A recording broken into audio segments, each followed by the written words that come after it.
Thank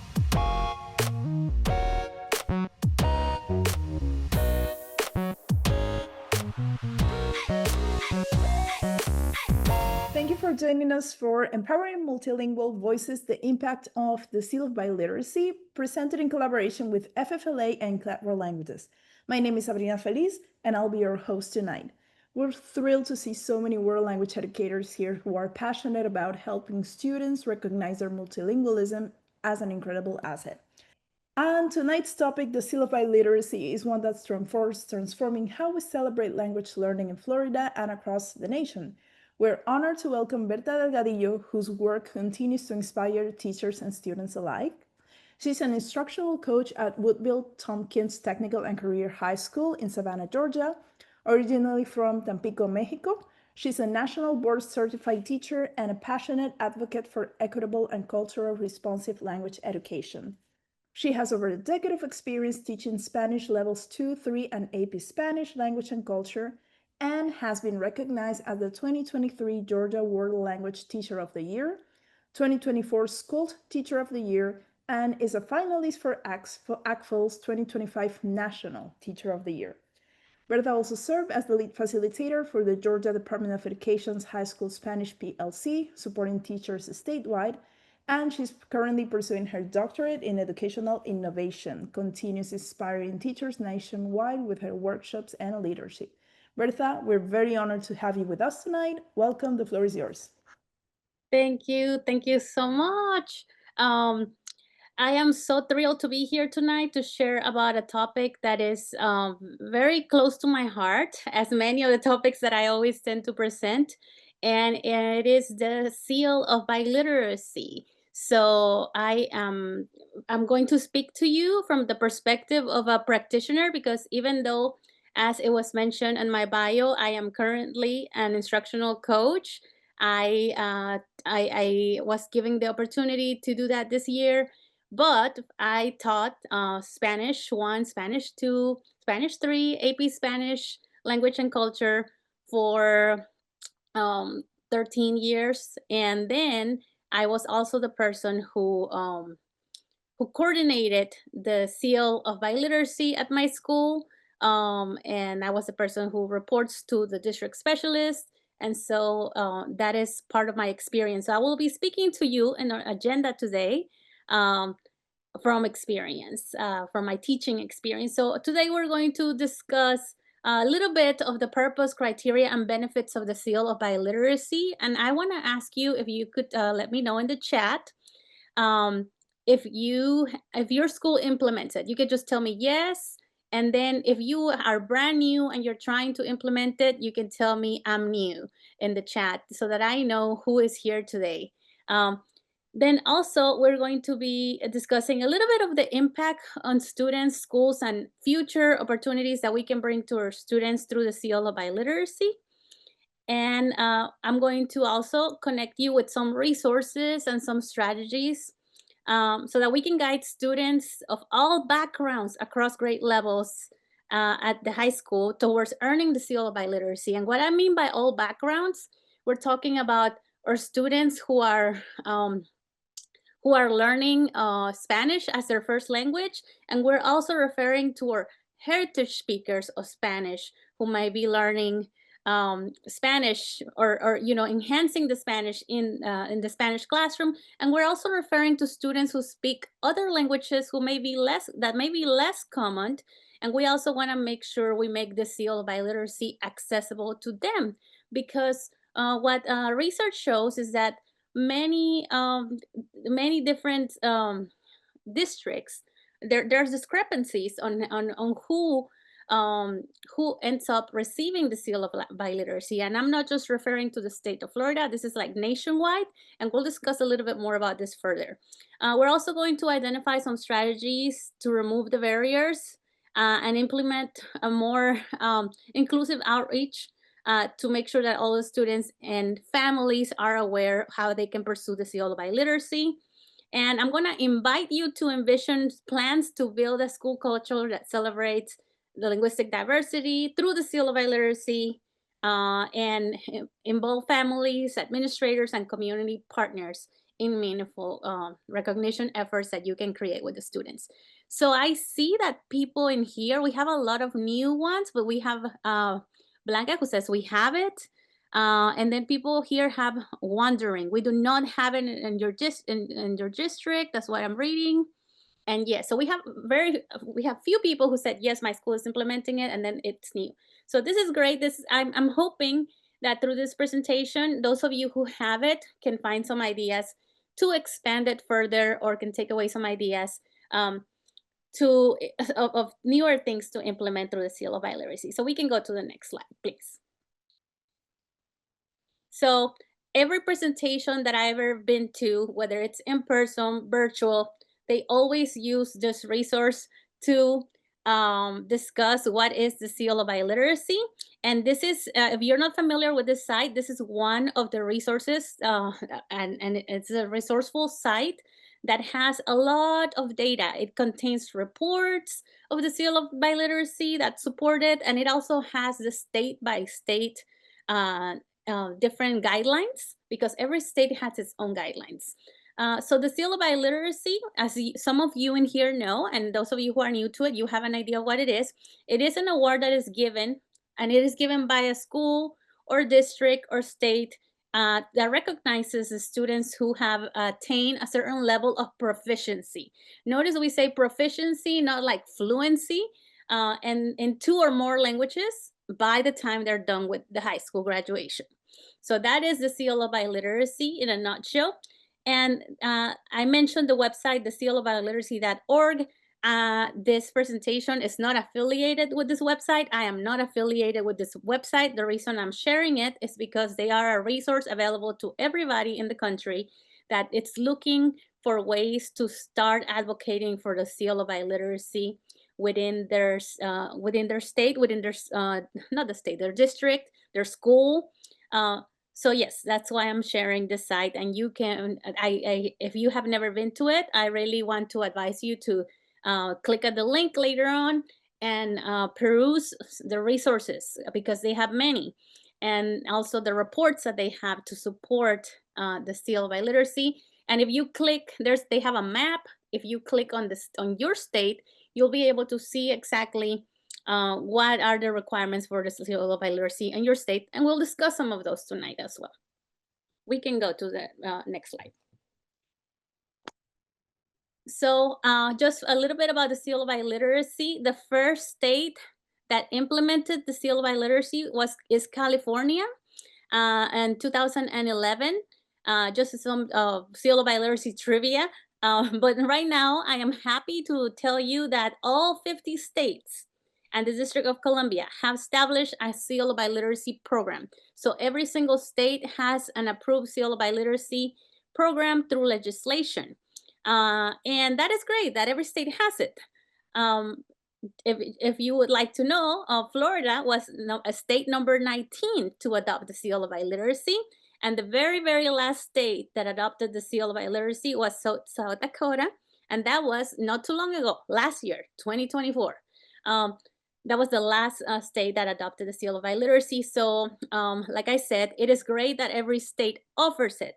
What is not so great is that there are a variety of criteria that each state has. And I'm gonna, tonight, I'm gonna speak to you a little bit about the Seal of Biliteracy in Florida. And then I'm gonna speak to you about the Seal of Biliteracy in Georgia. The only reason I'm gonna bring the state of Georgia into the equation is because that is the state I have the most experience with. And the other reason why I'm bringing it to the equation tonight, it's because we are going to kind of compare. It's going to give us an opportunity to zoom in into the Florida requirements and the Georgia requirements, and we're going to see that indeed they are different requirements. And then I'm going to invite you to identify how we can support all learners to achieve the Seal of Biliteracy. And it does require us making extra effort to identify students who qualify for the Seal of Biliteracy. We can go to the next one that has information for the state of Florida. So this information came from the state of Florida website. And I have a link later on in one of the slides where you can access this, and I will reference that then.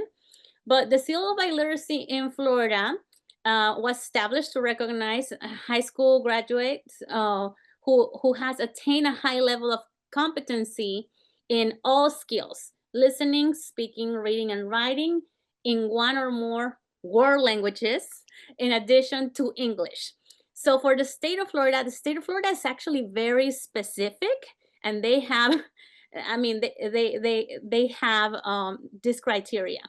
For the ELA criteria, the first part, the completion of ELA requirements, so the high school students have to take the ELA credits that every high school student has to take, and they have to have a GPA in those ELA courses of 3.0 and a 4.0 scale.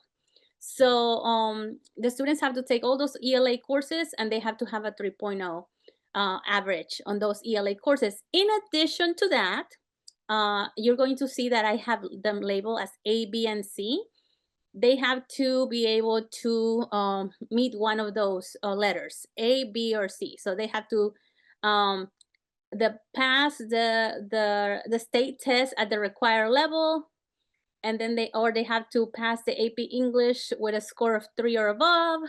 Or if they're ELL students, they have to pass the access test with a higher proficiency score of level 5 or higher. So I don't know. I wanna invite you to think for a moment. What do you think about the ELA criteria? Is it attainable? Who would be left out by this criteria? And so I just want to invite you to pause for a moment for that. And you can choose to share in the chat or not, and that's okay. And then for the world languages criteria, the students have to complete 4 years of world language courses. They have to be the same language. So it can be a combination of, the student can't say, I'm going to take 2 years French, and I'm going to take 2 years of German, and level 1 and 2 for both, and that's 4 years. No, it has to be 4 years of the same world language course. So if they started with French, they have to finish with French. And they have to have a 3.0 average on those courses, on those 4 years of those courses. In addition to taking those 4 years of world languages, the student has to meet any of the criteria that is listed as A, B, or C for world languages, which is they have to take the AP language and culture exam and score a 3 or above. And then they have to take the IB world language exam with a score of 4 or above. So remember, A, B, or C, they have to only meet one of those. And then, or they could take the World Language Cambridge Advanced International Certificate of Education and pass it. So, that is the criteria. The students all need this criteria to be able to receive the Seal of Biliteracy.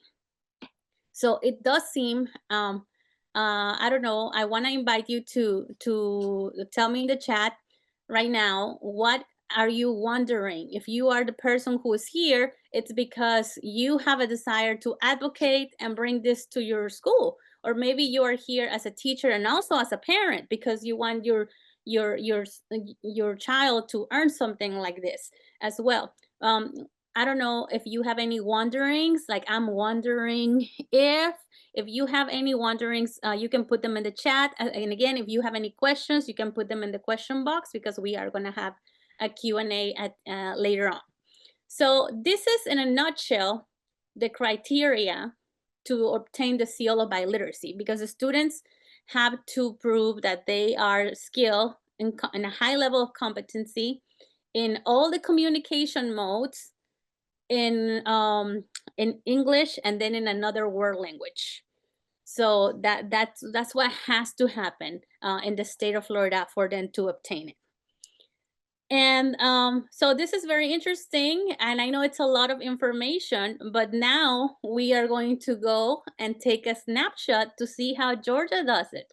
And so the Georgia Seal of Biliteracy, the way that they describe it on their website, is an official recognition awarded to Georgia public high school students who have attained a high level of proficiency, intermediate high, on the ACTFL proficiency scale in one or more languages in addition to English, And the distinction appears as a seal on the student's high school diploma. You saw the picture of the Florida one in the previous slide. Right now you can see the picture of the Georgia seal in this particular slide. Every state has a different seal design, and I think they're all beautiful, in all honesty. I don't have a problem with every state having a different seal design, but sometimes I'm wondering about the differences between states, because some students maybe in Florida wouldn't qualify for the seal, but maybe in Georgia they would, and or vice versa, depending on the circumstances. So let's look at what the criteria for English it is in the Seal of Biliteracy in Georgia. So we have, for English classes, students have to complete all English language arts requirements for graduation, and they have to have a 3.0 or higher in those classes. That is it. They don't have to take an English test. They don't have to show that they scored this level or higher in any type of English assessment. No AP English assessment. None of that. Very different from Florida. And then in the world language criteria for the state of Georgia, I want us to look at the wording, and this wording came straight from the state website.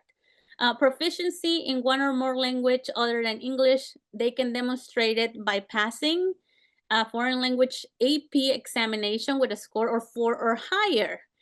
If you remember, in the state of Florida, they have they had to have passed it with a 3 or higher. So in Georgia, even though the ELA criteria is not as I don't, for lack of of a better word, I'm going to say rigorous as what Florida is asking for. But in Georgia, the student and who's taking AP has to score a 4 or higher. And then if the student, it says they have to score a 4 or higher, with, or provided, however, that for languages in which an advanced placement examination is not available. So if the school does not offer AP, I'm going to use Spanish as an example. If the school does not offer AP Spanish, as we know, many courses in Florida and Georgia and in every state in the United States does not offer AP courses. Not every school does, for different reasons. Then if this school is in the state of Georgia, then the students are able to take another type of assessment, and Georgia has an assessment list, just like Florida has an assessment list for languages that would tell you what is the score that you have to get for that specific assessments. And by assessments, I mean the list is lengthy. Like there's a band assessment, there's the Apple assessment.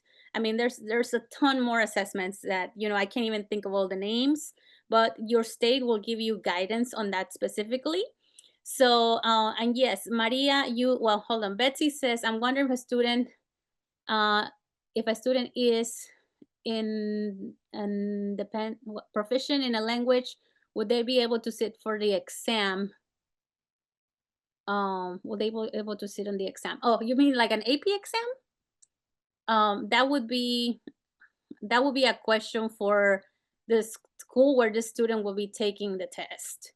And I don't know if that would be helpful to their obtaining of the seal. And then thank you for clarifying this, but a great question that was asked, and I will answer questions at the end, but I do want to pause and answer this question because this is a very, very good question that I failed to address in the previous slide. Why in Florida are there two colors? There's silver and gold. What is the difference? So yes, in Georgia we only have one color, one seal, but in Florida there are two colors. So you can obtain the highest, which is the gold seal of biliteracy. And I believe for the gold seal of biliteracy, you have to score advanced low. And then for the silver one, the silver seal of biliteracy, you score intermediate mid proficiency. So that is correct. The information that was shared in the chat was very much correct. And yes, so that is the difference between those two colors. So Florida does offer two colors to the students. This is based on the proficiency score that they receive in the test that they take. So we can go to the next slide. I wanted to share with you the Georgia, but if we really could go into we're not going to do this, but I'm saying we really could go into breakout rooms and pull up the legislation for each state, and you will be so surprised at the differences of requirements within each state. And then for me, it's always a question of um, how do we make it work for our students, because changing the law takes a long time, right? Changing legislation, even trying to change it, takes a long time. So how do we make it work for our students? And then yes, I'm going to answer your question, Betsy, in just a second. uh, but the impact of the seal of biliteracy, this is only a little bit of a list. It's not a long list, and I didn't mean for it to be a long list. But I do want to say this: many times our language classes, they are given value because, oh, you can, and this is very valid. I'm not against this at all. But we can not only give value to our language classes because it's going to increase our chances at the job market. That is very valuable, and that is true. That is a true statement. Students will be able to connect with more people at the job market. But there are other benefits to being multilingual. So the impact, and we really want to explore the impact of the seal of biliteracy. So it recognizes the value of being able to communicate in multiple languages inside and outside of the classroom. So if the students score a certain level of proficiency, it's because they can function inside and outside of the classroom, because these assessments that they take to prove their proficiency have specific tasks given to the students that they need to be preparing for as early as level 1. We cannot wait for the student to be an AP. If we want to have a successful Seal of Biliteracy program at our school, we cannot wait till students reach level 3, level 4 AP to start embedding culture, to start giving them tasks that are going to simulate what they're going to see in their assessments. So in order to be successful with our Seal of Biliteracy, and to have we want to have the impact among the learners, we want to prepare them from the very, very early stages of their language journey. So the impact is that it recognizes the value of being able to communicate in multiple languages. It recognizes the progress students have made in world language programs, and it prepares students to participate in a diverse world. They don't long are the days when teachers used to say, oh, this is gonna be useful for when you travel. No, this is gonna be useful right now, because these people are here. We have so many people. I know that I live in Savannah, Georgia, and we have had many people from different countries, not just Spanish speakers, in here, where students can use their language skills. And so it equips students with skills that are increasingly valued in higher education and the workforce. And again, these are valid statements, but it's, language, we can't just pack the reasons of the value of languages into um, into higher education and into the workforce, even though it is highly important. But there are many other reasons. And the one that to me speaks a lot as a heritage speaker growing up in the United States is that it honors the variety of languages and cultures that students bring to our schools and communities. And I am going to link this article. It is from the Language Educator, an ACTFL publication, the ACTFL magazine, the Language Educator. And the author, Ritz, was stated, from world language students to English language learners to our heritage learners, the seal has recognized and honored them for talents that were previously undervalued. Um, Maybe in the past we haven't felt languages have been valued, but through the seal of biliteracy, we're able to, students can put on their resume. This is a little bit of an answer to what you're asking, Betsy. Not fully flushed out yet. It's coming, but a little bit for that response would be, yes, if the student puts it in the resume, they can put proficient. They're not going to put fluent. They're going to put proficient, and they can put advanced low, intermediate high. It has a very specific of what they can do with the language. And so having it be quantified does help the students stand out. And yes, the seal can be recognized, and that is it is a little bit different not, they don't get college credit. Um, I don't think in the state of Georgia they receive a college credit for having the seal of biliteracy, but it is recognized by different places who employ the students, and it does make them stand out in organizations. We can go to the next slide, please. So how do we bring the seal of biliteracy to school, to your school? So for those of you who don't have the seal of biliteracy, or for those of you who have it, and maybe, maybe you're the person that is the coordinator of the seal of biliteracy at your school, or maybe you feel like nobody cares in your school about this, because that is a very valid feeling. I know that we are here at this webinar right now, and it is almost 7 o'clock in the evening, and it is Monday night, and chances are you're probably tired and ready and ready to go to bed. And I applaud you for being here to learn about this.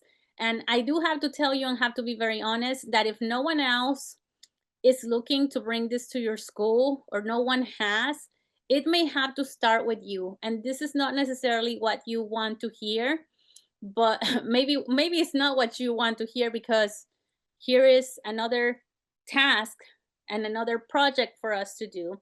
But the rewards of bringing the seal of biliteracy to the school uh, will have a huge impact on your learners in ways that you are going to it's kind of hard for me to describe it, because you're going to see it over time. So you may be the only person who's willing to start this bringing the seal to your school, advocating for the seal to your school with your leadership, or you may be the only person that is gonna, once you get it rolling, maybe you're gonna be the person that's gonna maintain the momentum with getting it going. And so here are my recommendations on how to bring it to your school. First of all, you want to make sure you familiarize yourself with your state's legislature. So your state's legislature for the seal of biliteracy. If you click, once the slides are shared, if you click on this link that says the legislation, it takes you exactly to the document that explains the legislation. And we are not trying to solve any puzzles on our own. That is a sure way to burn out. uh, Talk to other districts around you.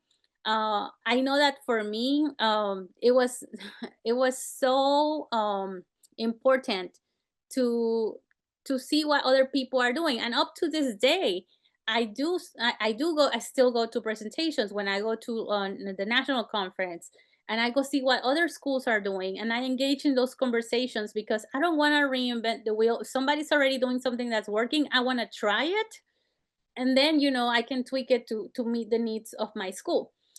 So you want to talk to others who are already offering this at their school with success, who already have a blueprint to how to they do this, because that way you don't have to start from scratch. Most people that I interact with are so kind in sharing their blueprint, their documents, anything that can help me make it come to life at my school. They do that. And now, something else that I must say that is extremely important in this process is identifying supporters and advocates. Because even though it's going to start with you, it doesn't mean it's only going to be you. You can identify ELA teachers, maybe your supporters. I found that some of the best world language supporters are ELA teachers. Because there's so much in common, and there's so much opportunities for cross curricular opportunities within ELA and world languages. So also another great supporter and advocate would be your district specialist, if you have one. I know some districts don't have a district specialist, and I know that some district specialists, I am so grateful that all of mine have been incredibly amazing. My former district specialist, Dr. Marlinsky, he championed the seal of biliteracy at our district, and because he was championing the seal of biliteracy, we didn't have to create our resources from scratch. He gave us the information we needed. He had sessions about it. He created a timeline for us. And what also helped him is that his state leadership, the person in charge of the world languages director at the state level here in the state of Georgia, created a lot of resources that were supportive to the district specialists, and then the district specialists could provide support to the teachers who wanted to bring this to the school. So if you sometimes feel like, I don't know how, I know there are some administrations, some principals who are more open to these types of things than others. So when you have a principal like mine that is just extremely open to listening to your ideas and values your expertise as an educator, that is wonderful. But not everybody's like that. Not every admin is approachable. I understand that. So when that happens, that's why it's great to have your district specialists and rely on them, um, to to to come to your school, invite them to your school to help you make a case for the seal of biliteracy in your school. So see who else is willing to make this happen so that you don't have to do this work solo, and who are other people who want to champion the seal of biliteracy in your area. You want to also gather resources, like I say, documents of how this is organized. And there are two really good websites that you can visit that have a lot of resources that you can look through to be able to bring it to your school. And finally, once you are ready, you're gonna come and you're gonna schedule a meeting and make a case to your school leadership, to your principal, to your administration, and tell them, hey, this is a seal of biliteracy. This is what it means. This is what it means to our students. This is what it can do for our students. When I have found that when I present something to my admin, I'm always gonna be heard, but I always have better results if I already have a plan when I'm presenting to them. When I'm pitching an idea, if I have already thought of some sort of plan, that really gives me a lot of buy-in.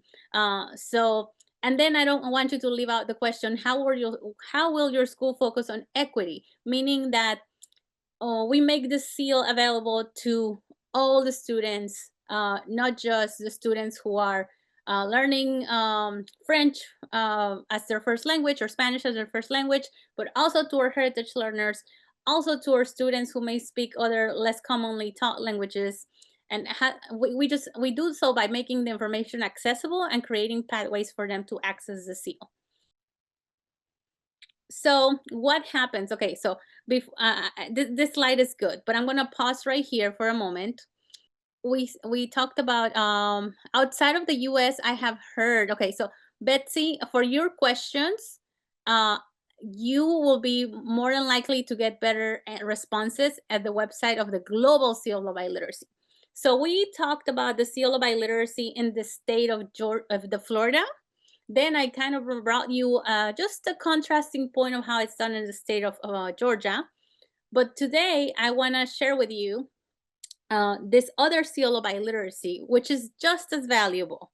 So this particular seal of biliteracy is different because the ones that I mentioned to you earlier, they are state legislature, and you know, with the state legislature you have all of these criteria to meet. Well, with the global seal of biliteracy, you have criteria to meet, but it's a little bit different, and it is very much valid.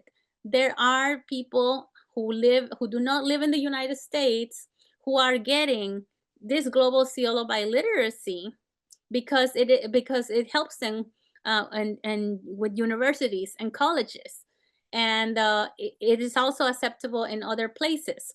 So the Global Seal of Biliteracy is an international language credential, and it is very similar.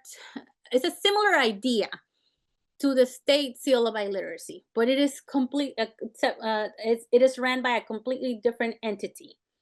And so it is awarded in partnership with schools and organizations. So if your school, for example, let me give you an example, a very valid example. My school, according to my legislation, according to the Georgia legislation, my school offers AP Spanish language and culture.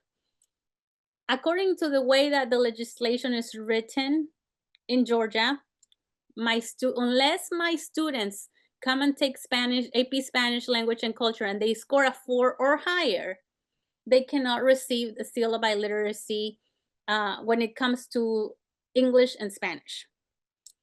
So the students have to take AP Spanish language and culture and score a 4 or higher. But what if my students are not coming to take AP Spanish language and culture because instead they want to do move on when they want to do in Georgia it's called move on when ready. That means you take college classes during your high school years. And so my students are taking college classes instead of taking AP Spanish, and so they missed out on that opportunity. And they can't take the other assessments because of the way the law is written with the Georgia Seal of Biliteracy. So my students who don't take AP Spanish cannot earn the Georgia Seal of Biliteracy. So what can I do as a teacher? How can I bring another opportunity to my students?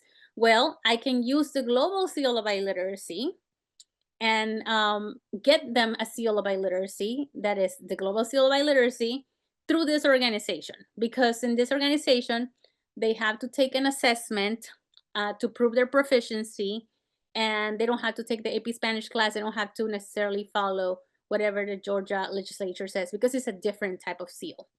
So, yes, so the Global Seal of Biliteracy is awarded in partnership with schools and organizations, which means that you have to reach out to the Global Seal of Biliteracy. And you can, please, if you have questions or if you're thinking, and I'm not trying to deter you from pursuing the Florida State Seal of Biliteracy. I mean, it's great that we have those opportunities. But what about in my case when there are other criteria? My students very well deserve it. Or maybe think about your students in the state of Florida who maybe don't have the 3.0 in ELA, but they are very good students and they're very proficient in English and Spanish. Just because they don't have the 3.0 in ELA, does that mean they don't deserve the seal? Um, so I leave that to your criteria, but these are some questions and things I want you to think about. So when there seems to be so many um so many different challenges to get the seal, then the global seal of biliteracy is an excellent choice, because again you make the contact directly with this organization. It is an independent entity that handles it, and students and even adults from any state or the country can earn the global seal of biliteracy, and recipients must meet the criteria for one or two award levels, and that is on the website as well. And then they qualify by passing an approved language test. So no, this is not the easy way out. This is not less rigorous, but they're still going to have to show their proficiency in the language. So yes, if you would like to, again, I'm not affiliated in any way with the Global Seal of Biliteracy, but I came here to talk to you about the different ways you can bring the Seal of Biliteracy, whether it's the State Seal of Biliteracy or the Global Seal of Biliteracy, to your students.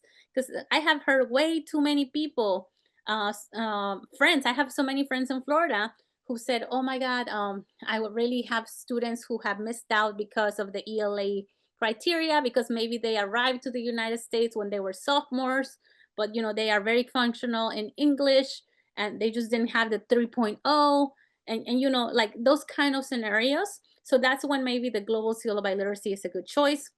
The only downfall to the Seal of Biliteracy, the Global Seal of Biliteracy, and again, downfall is lack of a better word right now, would be that the student does have to make a small investment. It's not too bad. So you would have to clear with your admin that it is okay for the student to pay for their Global Seal of Biliteracy, and basically you're just paying for the certificate and the medals and all of that.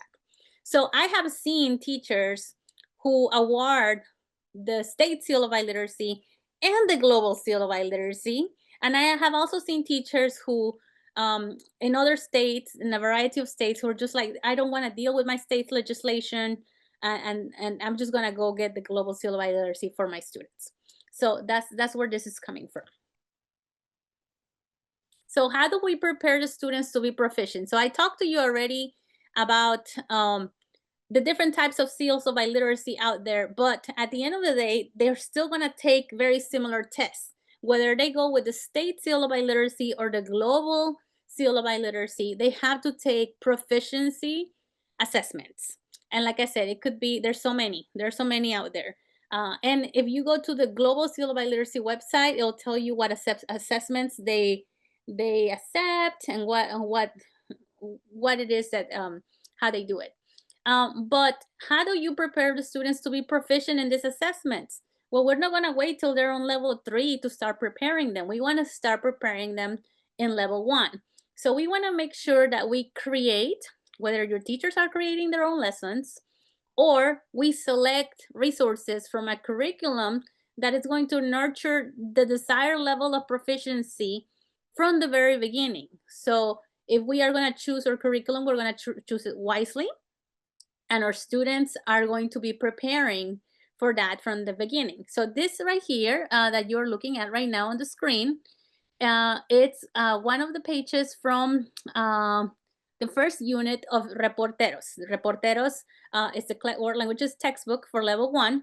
And I want you to notice, if you teach AP Spanish and culture, I want you to notice how the task in level 1 highly resemble AP task. And so regardless of which seal of biliteracy you choose to bring to your students, the AP Spanish exam is an option to validate their language proficiency, or it could be another assessment. And even if it's another assessment, the tasks are always going to be very similar. They have to read some type of interpersonal message, whether in an email or a text message, and they have to be able to respond.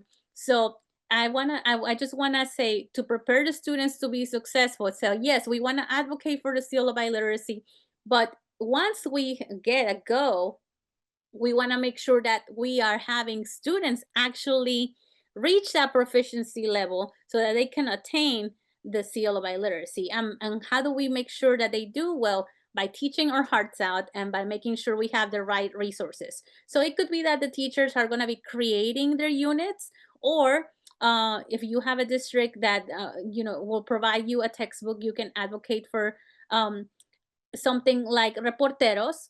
And Reporteros does provide the different types of tasks that are very similar to what they're going to see at the AP level, but obviously brought down to the level 1.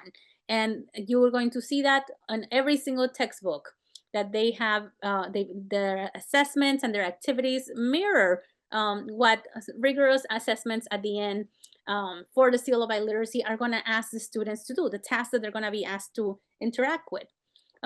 We can go to the next one.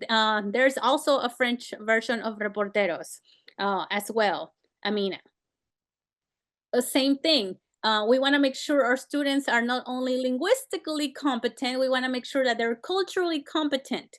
So for the culturally competent piece, we want to make sure we lead our units with culture. And that way we are able to expand on the students' intercultural competence, the students getting to know more about their own selves, their own culture, and then also they're going to be able to make strong comparisons and connections with the culture that they're studying. And no, we're not just stuck in one country. We're talking about all the Reporteros textbooks will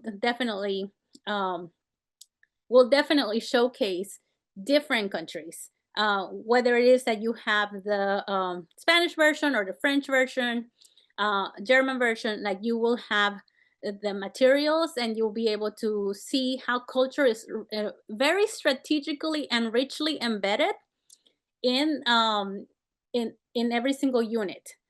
Because I don't know about you, but when I started teaching, this was about 14 years ago, very different from Somos, Carolina. Every unit, when I started teaching about 14 years ago, I only taught culture if I had time to teach culture. And then, by year 3 or 4, I learned that that was not the way that I should have done it. That culture needs to be embedded in my units. So yes, that is one way to make sure. We want to make sure we vet the resources that we're using to teach our students, that they are culturally rich through and through. We can go to the next slide. We want to make sure that our students are also career ready. Um, and like I said, I don't necessarily like to say, oh, the value of languages is all because they're going to be career ready. Yes, that is a true statement. And yes, we have to support such statement, but it's not the only reason why languages is valuable. However, if you have an admin and you are at a school like that is career tech agricultural education, CTAE school or CTE school, you want to make sure you connect your curriculum to all the goals supported by the Seal of Biliteracy and to the goals supported by your school. So there is also Reporteros has a CTE companion, and you can click on that link and learn more about this companion. And so in this specific one is taken inside a manufacturing site, and it's focusing on technological advances, so the different type of technologies available. So it is very much geared towards career technical career education. So if you would like to look at more that is like that, more units that are available that are like that, you can click on this link and you can browse through what is available as part of the Reportero CTE companion, if you are a CTE school, and also because it's going to help prepare the students for the Seal of Biliteracy as well. So finally, beyond the curricular aspect of it, we want to make sure we connect the Seal of Biliteracy to the community. So preparing our students through exposure, not just exposure, connections with the community. And by connections, I don't mean they're just mentally making the connections. They're actually having opportunities to go and use their language skills with the community. So we can do so by developing communities of practice. Because these communities of practice enhance the language learning experience through connections and inclusion. And they also have the opportunity to increase cultural competence beyond what we can do in the classroom. So I have a picture right here. This was from Dia de Muertos last year. It was not this year. This year they didn't have it. But last year they had it, and I took my students there, and they explained to the people who came to the booth the significance of the ofrenda en Dia de Muertos. And they had to do that in Spanish. We also set up activities for little kids, and the little kids came and they spoke in Spanish with the kids. So it was a great experience. Absolutely, make sure that you create service opportunities for your students. If I know that we can't force anybody to do anything in our department, but for example, in my department last year it was only two of us for Spanish, and so sometimes we would just be tag your it. So one weekend I would go do the service with the students, and then the next month my colleague would go do the service with the students. If so, we try to have like one service activity per month. You don't have to do one service activity per month. Even if you only do one a quarter, one a semester, that is valuable. Start with one, but you'll see how enriching it is, that it becomes addictive. For me as a teacher, it fills my heart when I take my students out with the community, to interact with the community, to showcase for themselves. Sometimes they don't see everything they have learned until they have the actual opportunity to be out there using the language. We can do so through creating project-based learning opportunities for our students. And then I know that there's work-based learning in different schools. So you can talk to your work-based learning coordinator and see if there are any internships that are looking for people who speak different languages, like maybe Spanish and English, maybe Korean and English, maybe French and English, whatever it is, that shows that the languages have value. You can do communities of practice based on students' interest, and build their language skill like that. Dalila says she takes her students to a restaurant to order in Spanish and have a conversation with them, and they are doing a great job. Yes, all the little opportunities we can bring for them, and actually that is a huge opportunity, not a little opportunity, because nowadays doing a field trip takes a lot of paperwork. So that, yes, that is a great opportunity for the students if they actually have the opportunity to speak. So you make sure you take them to the correct restaurant that is going to be patient with them, and it's going to actually take the time to interact with them. And like I was saying, you can do it based of interest. It doesn't have to be communities of practice. The idea of communities of practice to support the language skills so that they can obtain the seal of biliteracy could be as simple as maybe make a karaoke club in your school, which I did this last year. Karaoke club in your school that's only for Spanish language. So if you teach French, only for French language. And so the students come, and you just, all you do for after school, maybe once a week, is like you all sing karaoke in the target language. It brings people together. Actually, karaoke does have great health benefits, and it also helps with the fluency of the students and the confidence when it comes to speaking. And we can go to the next slide, please. Then the other idea, or the other way to make sure that we are showcasing and we are preparing our students for the seal of biliteracy, is to create strategic partnerships with different organizations in our city. So maybe you live in a small city, maybe partner with somebody virtually, or partner with people who are close to the city closest to you. But with community partners, the students see the benefits of language and cultural diversity in concrete ways. Likewise, when the community members need linguistically competent and culturally agile personnel, which language programs can provide, they know the value of language teaching and learning. And that the idea of teaching and learning languages ceases to be just a good idea or something helpful for travel. It becomes a necessary part of life. This also came from one of the editions of The Language Educator. And so I have this picture because I associate a lot with the Metropolitan Savannah Hispanic Chamber of Commerce. We have been partners for years now. And anytime they need my students to come and support any of their events, they call me and we go. And so this is a picture of the St. Patrick's Parade, which is a huge deal in Savannah.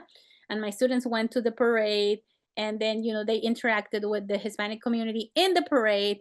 The Hispanic people who were part of that parade, you should have seen their faces when they saw the float for the Hispanic Chamber of Commerce, because my students were carrying like an Olympic-sized flag, a flag collage of all the Spanish-speaking flags, and we just brought a lot of joy to the community. And even something as little as that provides the students just with wonderful opportunities. But we have also assisted with other things, and where the students actually get to use the language more. But it's always about finding partnerships with other organizations who are serving the communities of the people who speak the languages we teach. I'm gonna answer some questions, but before I answer your questions, I want to leave you with this question: What is your vision for your school's implementation of the Seal of Biliteracy? Or maybe maybe you already implementing it, but you want to expand it.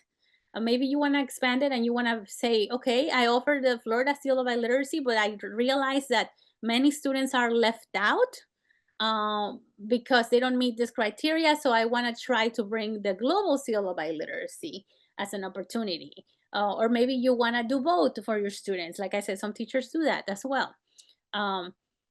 So yes, that's one question that I want to leave you with. And I will take a moment to answer any questions that there may be. And I know that some of the questions that are on the chat have already been answered.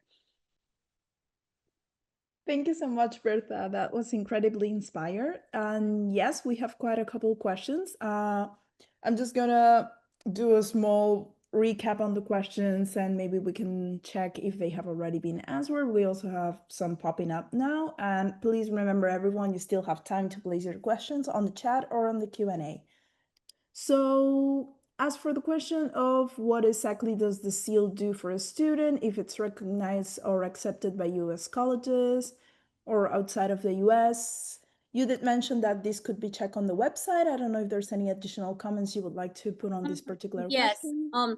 Actually, if you go to the global seal of biliteracy, the page for the global seal, not the state seal, it gives you, I think they do a really good job telling you how it is beneficial for your students.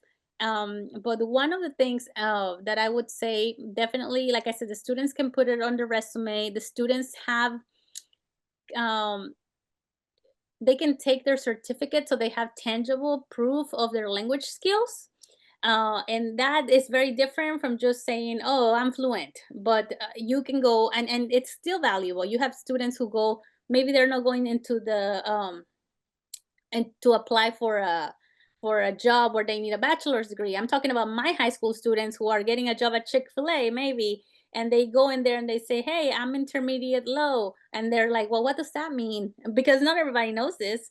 And then they can explain what intermediate low means. They can say, "Well, I'm able to communicate and do this types of interactions." But I may get stuck with this type of interactions, and that's still valuable to the employer as well. So there's that. There's also, of course, like I said, in their college resume, that is very valuable.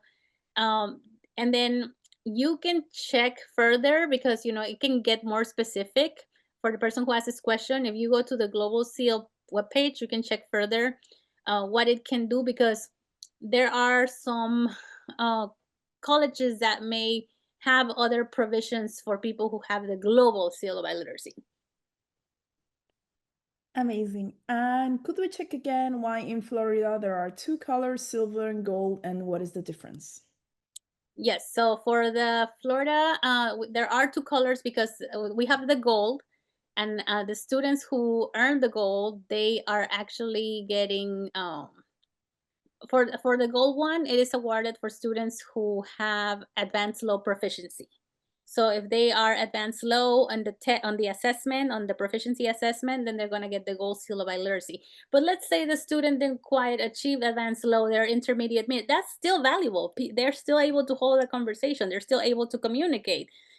So they get the silver seal of biliteracy in the state of Florida. Amazing. And is the Global Seal of Biliteracy feasible for students who take Spanish classes from levels 1 to 4? The person who asked the question understands that the first option states that needs AP Spanish, and it comes in mind that heritage students that takes 4 years of Spanish but maybe don't take AP. Okay. So they have to, if the students take 4 years of Spanish, they don't have, in your state, in the state of Florida, they don't have to take AP. They can take another valid assessment. So you can reach out to your, I don't know, if Florida has a state person, I believe they do have a state representative, or maybe you can reach out to FFLA. They will be able to tell you who can give you the information as far as what assessments are valid in the state of Florida, because it's not just AP Spanish. There are other assessments that can be taken. And so, if the student did not take the AP Spanish and there's another assessment that they can take, then yes, they can opt for that assessment. And as long as they get the required score, they should be okay. Amazing. And for someone that teaches middle school, what is the best way to prepare the middle schoolers for this? Well, it goes back to the slides I was sharing about curriculum. So, well, actually, let me back up a little bit. Yes, it goes back to the curriculum, but also start having conversations with the students at that level about proficiency, what it means to be a novice learner, an intermediate learner, so that they can do some goal setting even at that level. I'm sure everyone who's in this presentation right now has seen that, even for the little tiny elementary school students, we have seen the scoops, ice cream scoops of proficiency. So we bring the concept of proficiency down to the elementary level. Well, we can also bring the concept of proficiency to the middle school level to just kind of get them thinking, okay, this is a growing journey every year. And then the other piece was, make sure you select and you advocate for a quality curriculum, like reporteros, that does have the cultural piece embedded, the task embedded, that very much mirror many of what the task of these assessments have asked the students to do. So yes, you can start with middle school. Like if you teach level 1 of your language in middle school and level 2 of your language in middle school, you can start them up there. Because if the students, whoever asked this question about middle school, if you teach, whether you teach it for high school credit or not, because I know some middle schools teach level 1 for high school credit, level 2 for high school credit, But if that's not your case, you're still preparing them just to be more ready when they get to, the high school level 1 class. Great. And what is the difference between receiving the Seal of Biliteracy or a proficiency language test like ACTFL? Okay, so the Seal of Biliteracy is attached to your high school diploma. It's an actual seal. It's a sticker. It's a sticker that is embossed, and you attach it to your diploma. Obviously, obviously we don't take our diplomas around when we go applying for jobs. So so more than likely, no one's gonna see the seal unless they ask for it, or unless they ask for a copy of their diploma. But like I said, you can list it on your resume for sure, and if they ask for it, you have it.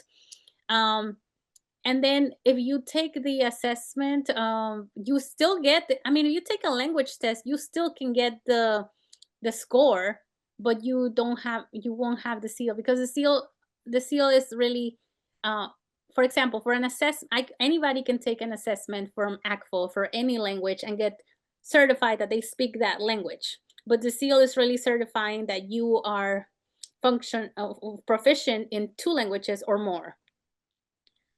So that's a little bit of a difference. I mean, it depends. If you are a student, you definitely wanna get the Seal of Biliteracy. It does make you more marketable at the college level, if college is an option for you. If you are an adult, then a proficient, this is like, okay, as an adult, can I do the global seal, or should I just go do the proficiency test? It depends on your goals. You can go get the proficiency test, get that score, and if that suffices what you need for your employer, then that's fine. Great. So we're almost there. One more question that we have is, how can smaller districts or schools without a SEAL program get started? So small, and you know what, that that is a very valid question. And if you I know the presentation is going to be shared, or it was shared already, right? Okay, there's one slide in there where I have kind of like the 5 steps of my recommendations, and I made them very broad specifically because every school has different supports in place, and every even, and like I said, usually smaller school does equal less support. Um, and I know that a lot of private schools, since somebody mentioned, Delilah mentioned private schools in the chat, they may have a little bit less support, but a lot of the private schools do get the global seal, simply because they are able to pull funds for that a lot easier, even if that means having the parents pay for the global seal. But like I said, it starts with the person who wants to bring this initiative to the school.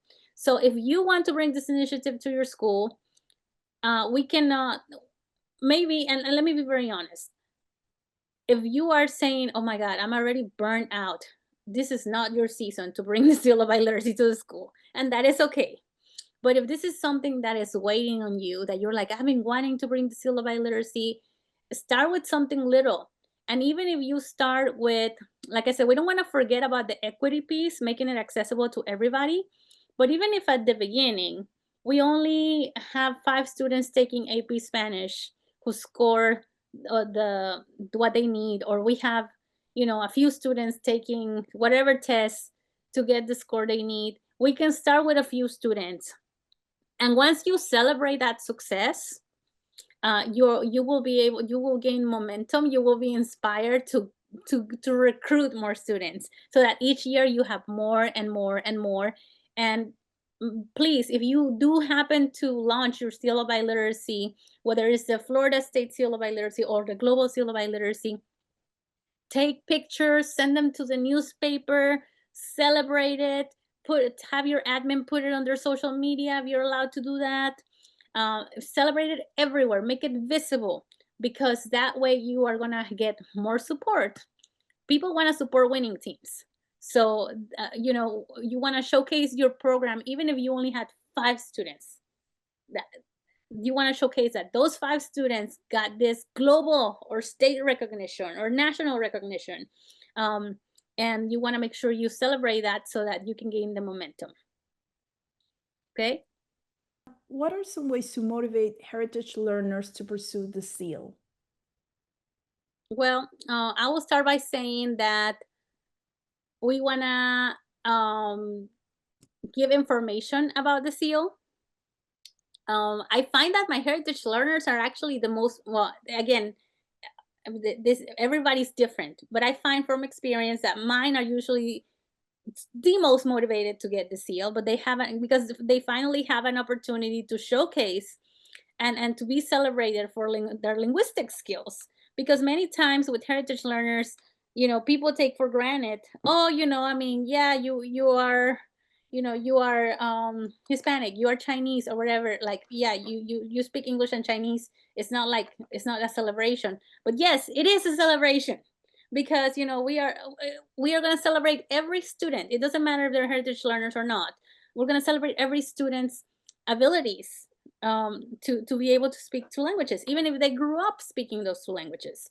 So with the heritage speakers, it's all about disseminating that information. If you feel like you have this person who has this question, I'm sure you can think of maybe one or two heritage speakers who were just amazing students. You can invite them to come back to your school. Like, I always stay in touch with my students, and I say, hey, can you come speak to my new class about what this has done for you, how this was important for you, what does it mean for you. So bringing student voice from alumni, even if it's like they graduated last year, um that really inspires the students, because students, they may like us at best, but they like to hear from their peers. So leverage on that. Make sure you have the information visible, because many times we think, as a school, and I'm saying from experience, I think my school does a great job communicating with parents, but we can always do better. We can always step it up. So is the material available? Is the material available for the parents of my students in the language? Um, I mean, if you have material that's available in English, you can just go to Canva and use Canva and do an automatic translation of the like, upload the document, translate it automatically, and all you have to do is proof the translation that is actually accurate, and you can, bam, have information for your parents in different languages. So again, use other students who are willing to share their stories of what the seal has meant for them, and then also make sure that you are disseminating this information in the schools. Maybe I like to do bulletin boards, where we showcase who has received the seal, who was inducted into the National Honor Society, Spanish National Honor Society, all kinds of things. Put it on the bulletin board, put it on the student newspaper, put it on the district newspaper, and then like, have it on social media, like, just blast it everywhere, be visible.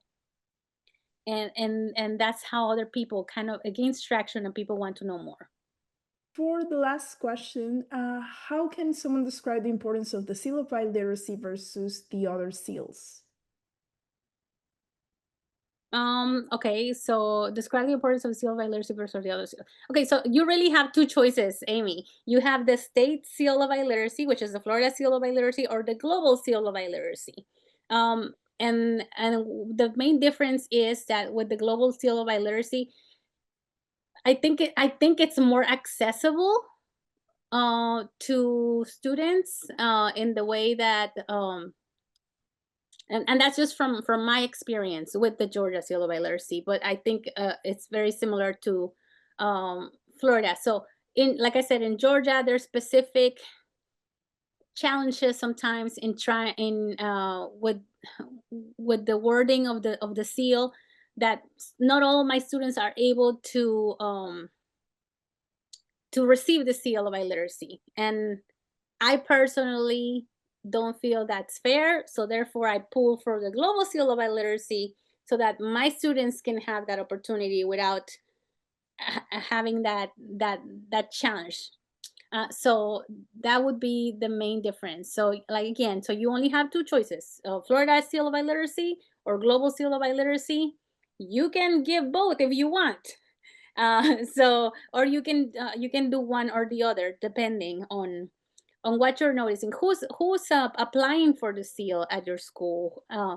And based on that, like if you have a good number, and you have students, you have all the students are applying for it and getting it. But like I said, think about the example I said earlier. Maybe you have students who came to the US and in 10th grade, and maybe their English proficiency is not a 3.0 average. They cannot pass the APELA test yet, but they're very functional proficiency, and they can get the global seal, and but they can't get the Florida seal. So it's another, basically the global seal is another consideration for you. Great. So with that question, we close the Q&A. So once again, thank you, Berta, for sharing your expertise and passion. And thank you, everyone who joined us tonight for such an inspiring conversation. So before we officially close, just a few quick reminders. You'll find 3 important links in the chat right after we end the session, which we're going to put now as well. So first of all, there's the feedback form. We'd love to hear your thoughts on today's webinar. Here we go. Then also your certificate of attendance. Some of you requested it before we shared the link, and this will be sent to you immediately. And last but not least, again, if you want to check out Reporteros or any of the other books from the saga, as we mentioned, we also have it in German, in French. Next year, we're going to have it in Italian. You can check out the free sample here, as well as for any of the materials that we have. And once again, a big thank you to our partners at FFLA, to Berta for her generous insights, and to all of you for being part of the community that celebrates multilingualism every day. Have a wonderful evening, everyone, and keep empowering multilingual voices.